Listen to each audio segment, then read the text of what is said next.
Le silence. Si le brouhaha a vocation à nous interloquer, le silence a celle d'en faire des pensées par la raison. Le silence est un outil, une forge où la raison s'aiguise, nous insufflait Marc Aurèle.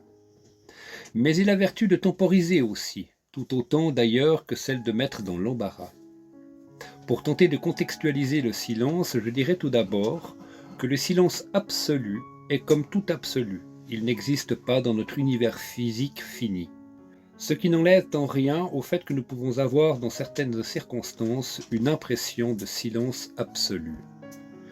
Le silence absolu est pour moi tout au plus comme un fond blanc et une caractéristique du néant, sur lequel l'activité sonore ou ambulatoire du monde physique s'exprime. L'impression de silence absolu nous permet quant à elle de percevoir des cris entre guillemets audibles pour nous et nous rappeler cette phrase de mon essai « Aucun cri dans la forêt n'est dénué de cause ». Le néant, qui est l'expression absolue de l'absolu, est tout ce que nous pouvons en définitive nous imaginer humainement de ce que pourrait être le support de l'univers physique, quand pourtant nous l'imputons déjà très souvent à notre univers physique, certes grand, mais pourtant bien fini. Le silence absolu est le néant, et n'est pas cette indéfinie d'où émerge toute chose, mais sur laquelle s'inscrit ce qui est.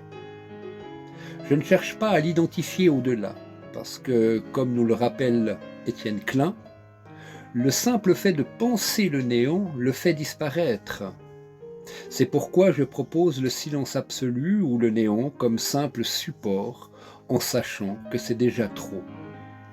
Si celui-ci ne nous est accessible, nous pouvons en contrepartie prendre conscience que nous impactons clairement l'agencement d'une partie du bruit s'inscrivant dessus. Il est comme convenu que le silence est bien souvent mal vêtu. On le préfère en général habillé subtilement d'un bruit de ruisseau, de mélodie d'oiseaux ou du murmure du vent dans les feuilles d'un beau feuillard, que de vêtements agressifs et provocateurs faits des hurlements mécaniques infernaux de la ville.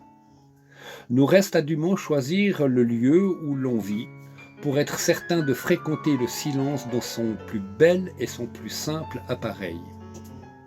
Pour donner encore une précision, je pense pertinent de prendre en considération encore un fait sortant du constat suivant.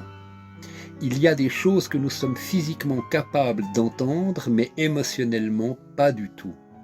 Quand je dis émotionnellement, je ne parle pas des choses qui nous sont égotiquement insupportables à entendre.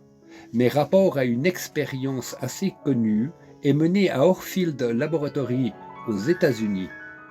On y a construit ce que l'on appelle une chambre sourde, dans laquelle on a créé une condition de silence tellement poussive que n'ayant plus de bruit ambiant audible, on en vient en quelques minutes à entendre son cœur battre et son sang couler dans ses veines.